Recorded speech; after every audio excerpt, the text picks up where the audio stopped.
जय भोले। मेरा नाम नितिन है। ये है चाचा के फैक्ट्स। कहानियाँ सुनाता हूँ। आज की कहानी उत्कर्ष और सुनैना की है।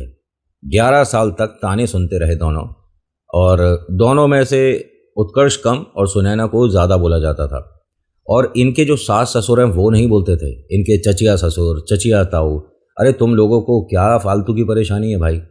हाँ, अगर आप भी ये वीडियो देख रहे हो तो सीधा सीधा एक सवाल है, वो भी हिंदी में, बड़े आराम से आप उसका जवाब दे सकते हैं, लेकिन आपका कमेंट आएगा नहीं, मुझे पता है। वीडियो तो आप तक पहुंच जाएगी। एक बात बताइए, अगर उत्कर्ष और सुनैना माता पिता भी नहीं बने हैं, 11 साल हो गए उनकी शादी को, तो परेशानी वैसे तो उन्हें भी नहीं होनी चाहिए, लेकिन अगर उनके मम्मी पापा को नहीं है तो चचिया और ताऊ, ये जो आप लोग हो, क्या परेशानी हो रही है? ये जो आप शब्द बोलते हो अपनी बेटी के लिए सुन पाओगे? नहीं सुन पाओगे। अपने लिए सुन पाओगे कुछ ऐसा? नहीं सुन पाओगे। तो आप जब किसी को कुछ कहते हो, उम्मीद में ये भी रहो कि वो शब्द कभी आपको ना सुनने पड़ जाए। अगर आप अपने लिए वो शब्द सुन सकते हो, ठीक है, तो हाँ, दूसरा भी उनको एक्सेप्ट कर सकता है। अभी फिलहाल चैनल का इंट्रो, उसके बाद आकर कहानी शुरू करूंगा। ध्यान से सुनना। और आज की डेट में इस तरह की लैंग्वेज और इस तरह की विचारधारा बहुत ज़्यादा बढ़ गई है, और कहानी मैं कोशिश करूंगा आपको सच्चाई के बहुत ज़्यादा करीब रखूं आज। अभी फिलहाल चैनल का इंट्रो, उसके बाद आकर कहानी सुनाता हूं। जय भोले।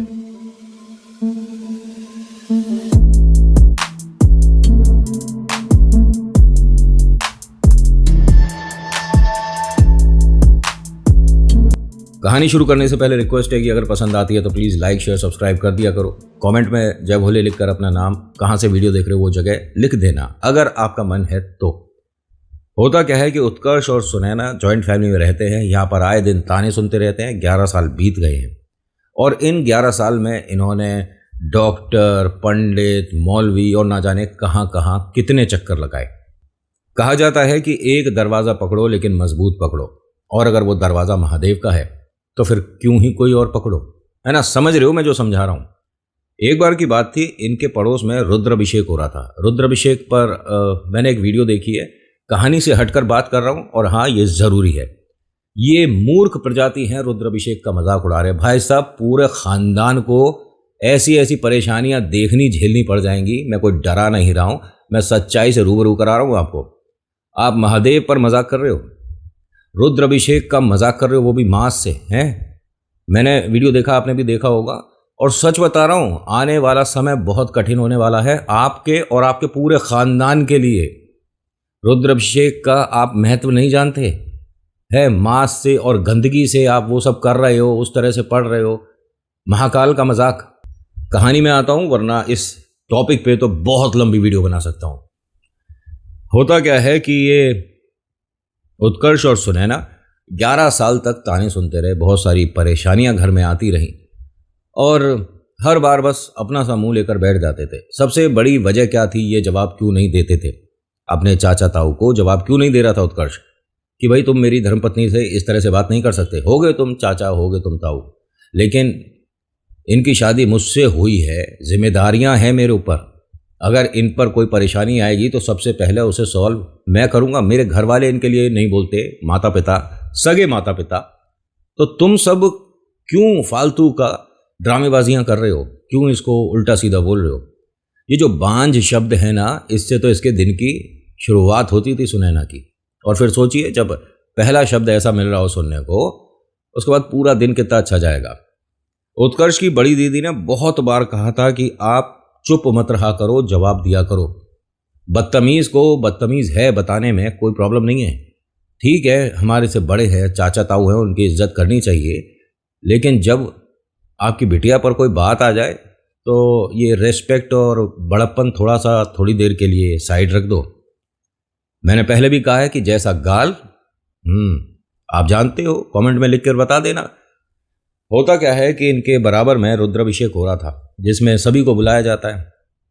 कुछ लोग हैं जो कि बैठ पाते हैं, क्योंकि थोड़ा देर तक चलता है रुद्राभिषेक, और उसके बाद घर के अंदर जो पॉजिटिव एनर्जी आती हैं, आप उसका अंदाज़ा नहीं लगा सकते। रुद्राभिषेक चल रहा था, और इनके घर में इनविटेशन तो सभी को आया था, लेकिन कोई गया नहीं। तो सुनैना ने ऐसे ही उत्कर्ष को और अपने मम्मी पापा को, मतलब उत्कर्ष के माता पिता को कहा कि क्या हम सिर्फ आधे घंटे के लिए चल सकते हैं, मुझे बाबा से बस एक शिकायत करनी है, एक अरदास लगानी है। उन्होंने कहा बेटा किसी के घर में बड़ी पूजा चल रही है और हम लोग जाएंगे तो बड़ा अजीब लगेगा।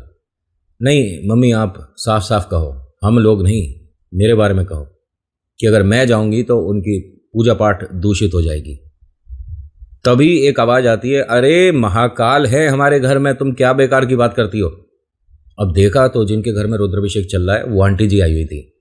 मैं दरवाजे पे खड़ी सब सुन रही थी। अब सबसे पहले तो सुने ना, तू खड़ी हो।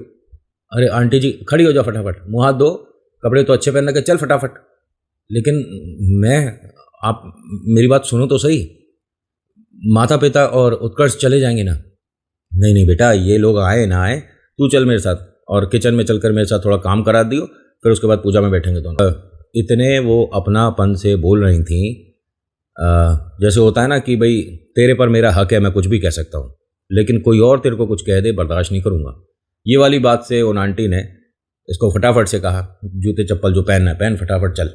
माता पिता भी बहुत खुश हुए, उनसे भी कहा कि आप भी ये चाय पी रहे हो ना, चाय खत्म करके तुरंत पहुँचो घर पे, उत्कर्ष आज नौकरी पे जाने की ज़रूरत नहीं है।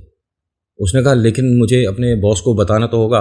कह रहे तेरे बॉस के बारे में भी पता है, वो भी घर ही बैठा है, पूजा चल रही है घर पे, और तेरे अंकल जी के वो फ्रेंड है, और उन्होंने ही कहा था कि आज उत्कर्ष अगर ऑफिस नहीं गया तो वो भी पाठ में बैठ जाए। अरे सर भी आए हुए हैं क्या? अब तो चलेगा। अब ये उत्कर्ष भी फटाफट से आधे घंटे के अंदर पहुंचता है। तो देखता क्या है कि सुनैना वहाँ पाठ में आगे से दूसरी लाइन में बैठी हुई है, चल रहा है, रुद्राभिषेक चल रहा है। तो उसमें जब हो गया, अच्छा एक चीज़ बताऊं, जब रुद्राभिषेक चलता है और उसका समापन होता है, फिर नेक्स्ट डे आप पाठ करते हो ना, तो बहुत सारे ऐसे पंडित जी हैं जो एक मंत्र भी देते हैं, बहुत हैं।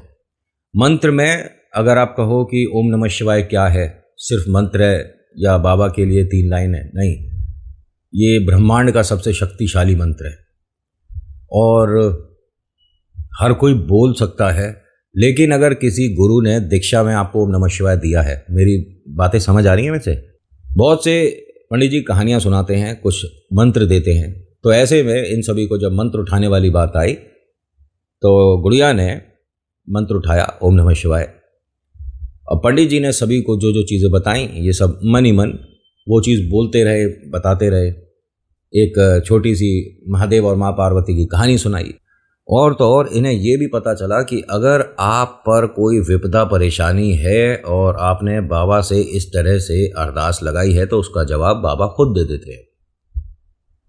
इन्होंने वो चीज़ें भी सुनी, बहुत कुछ नया जानने को मिला, और इनके माध्यम से मुझे भी जानने को मिला कि जब आप शिवलिंग पर जल अभिषेक करते हो, दूध अभिषेक करते हो, तो आप 11 बार ओम नमः शिवाय बोलते हैं, तो उस वक्त जो जल है वो आपके हाथ से छूकर बाबा तक जाना चाहिए। बहुत सारी नई चीज़ बताई है, और वो मैं बताऊंगा तो फिर ये होगी कि अपनी बातें मत कर, हम कहानी सुनने आए हैं। होता क्या है कि यहाँ इनका जब पाठ संपूर्ण हुआ तो पंडित जी ने सभी को प्रसाद दिया, लेकिन ये गुड़िया को नहीं दिया। सुनैना ने अपने माता पिता की तरफ देखा तो माँ ने कहा कि अरे मैं अपने में से प्रसाद दे दूंगी, कोई बात नहीं। तो पंडित जी ने कहा कि आपको प्रसाद देने की ज़रूरत नहीं है, गुड़िया के लिए प्रसाद बना रहा हूँ, रुक जाओ 1 मिनट। अब सुनैना ने सबके तरफ देखा, फिर अपने हस्बैंड को देखकर बोलती हैं कि मेरे लिए प्रसाद बना रहे हैं मतलब? उन्होंने कहा रुक जा गुड़िया, बता रहा हूँ, तुम खुसफुस जो कर रहे हो ना, मुझे आवाज़ आ जाती है, बहुत दूर की सुन लेता हूँ मैं। ये बैठे हैं ना सामने बाबा, इनका कुछ आशीर्वाद अलग ही है मेरे पर। अभी कोई भी कुछ भी बात मत करो, सब चुप हो जाओ। अब सब लोग देख रहे हैं कि पंडित जी ऐसा क्या कर रहे हैं। अब पंडित जी ने बाबा के सामने इस तरह के हाथ कर रखा है, ज़मीन पर रखा हुआ है, इनके हाथ में कुछ भी नहीं था, सिर्फ खाली हाथ है। उसके बाद कुछ पढ़ने के बाद इन्होंने एक फूल रखा हाथ में, फिर ऐसे दबाने के बाद अपना मंत्र वगैरह बोलते रहे। जब पूरा हुआ तो गुड़िया को बोलते हैं कि आगे आ जा सबसे। अब वो सबसे लाइन में आगे आई। जिनके घर ये रुद्राभिषेक हो रहा था वो ये सब कुछ देख रहे थे और बड़े खुश थे, क्योंकि घर में परेशानी कौन सी चल रही है, कितनी बड़ी, और 11 साल से। अब वो बैठी हुई है। बहुत से लोग तो आंटियां जो है ना, सुनैना को देखकर यहाँ से पाठ में चली भी गई थी। वो आप शब्द जानते ही हो जो सुबह सुबह ये सुनती है, उसकी वजह से। लेकिन जिनके घर में पाठ हो रहा था उन्हें कोई फ़र्क नहीं पड़ता। उन्होंने साफ कहा था कि तू भी चलेगी और तुम तीनों भी आओगे। जब इसके हाथ पे उन्होंने फूल रखा तो वो 2 फूल थे। उन्होंने कहा अब इन फूलों को एक पानी में करके रख देना ढककर, ठीक है, और सुबह जाकर महादेव पर अर्पण करने। कर देगी बिटिया? उसने कहा हाँ जी। और जो तूने मंत्र मन में सोचा है, इन्होंने उन्हें धीरे से बता दिया, यही था। क्योंकि 3 मंत्र दिए जाते हैं और अधिकतर लोग ओम नमः शिवाय इसलिए उठाते हैं कि भाई बड़ा मंत्र याद करने में थोड़ी सी समस्या हो जाएगी, है ना, इसलिए जय भोले, जय भोलेनाथ, ओम नमः शिवाय, ये सभी छोटे छोटे जो मंत्र होते हैं वो ज़्यादा अच्छा रहता है ना याद करने में। जितने भी बालक लोग देख रहे हो ना, छोटे बच्चे जो वीडियो देख रहे हैं, आप मॉर्निंग, गुड मॉर्निंग क्लास में चलता है, घर पर नहीं, माता पिता के पैर छुआ करो और फिर नमस्कार बोला करो। हमारे यहाँ तो कुछ और बोला जाता है, आप नमस्कार बोल दिया करो या देख कर उन्हें जय भोले बोल दिया करो, अच्छा लगेगा। ज़मीन से जुड़े रहो, बाबा आसमान तक पहुँचा देंगे। होता क्या है कि यहाँ से जब ये घर पर आते हैं तो रसोई से कटोरी लाती है, उसमें दोनों फूल रखती है, उसमें थोड़ा पानी रखती हैं, उसे ढक कर रख देती हैं। अब ये चीज़ें घर में बाकी किसी को तो पता नहीं थी कि कैसे है क्या है। सुबह होती है, सुबह जाने के बाद उन्होंने महादेव पर वही जैसे बताया था जल अर्पण करा और दोनों को कहा था कि उत्कर्ष और सुनैना दोनों जाएंगे और इस तरह से जल चढ़ाएंगे। चलो जी, अब ध्यान से सुनिएगा, जो जिसकी लाइफ में जैसा हुआ वो ही आपके साथ शेयर कर रहा हूँ। और कहते हैं कि कब चमत्कार हो जाए कोई गारंटी नहीं है, इतनी जल्दी चीज़ें बदल जाती हैं आप सोच नहीं सकते। उसके बाद से ना इनके जीवन में एक चीज़ बड़ी हुई, इनके जो चाचा ताऊ और बाकी लोग हैं, इन्होंने इस फैमिली से ज़्यादा बात करना बंद कर दिया। ठीक है, बदतमीज से बात ना ही करो तो बेहतर है ना। कहते हैं ना कि मूर्ख से आप बहस करोगे तो साफ बात है मूर्ख तो जीत ही जाएगा, क्योंकि उसके पास ऐसे ऐसी बातें, ऐसे ऐसे शब्द हैं जिनके जवाब आपके पास नहीं है। इससे अच्छा है कि अपने घर की कोई और भारी बड़ी दीवार देखकर उसमें आप सिर, लेकिन मूर्ख से बहसबाजी नहीं करी जाती।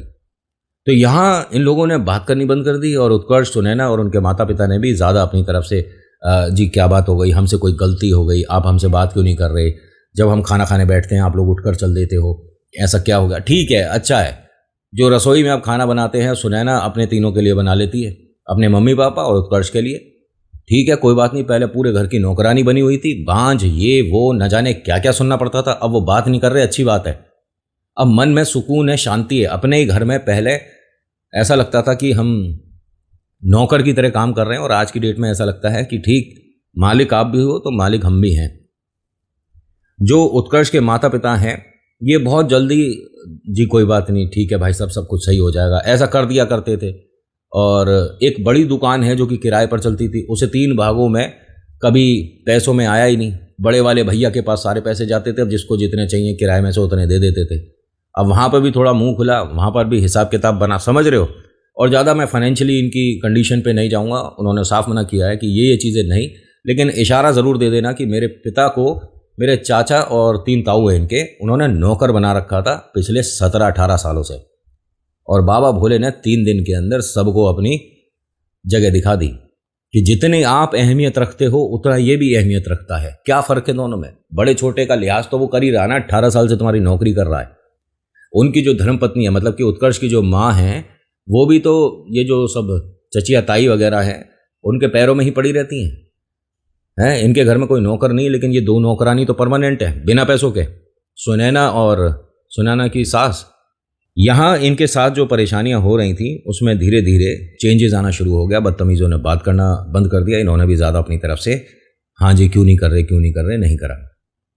ऊपर जाके छत पे ये कपड़े सुखा रही थी गुड़िया सुनैना अपने घर के, और इसे ना जाने कैसे चक्कर आया और ये गिर गई। इसकी मदद के लिए यहाँ पर कोई भी नहीं था। एकदम से ये चीज़ रियलाइज हुआ उत्कर्ष को ऑफिस में।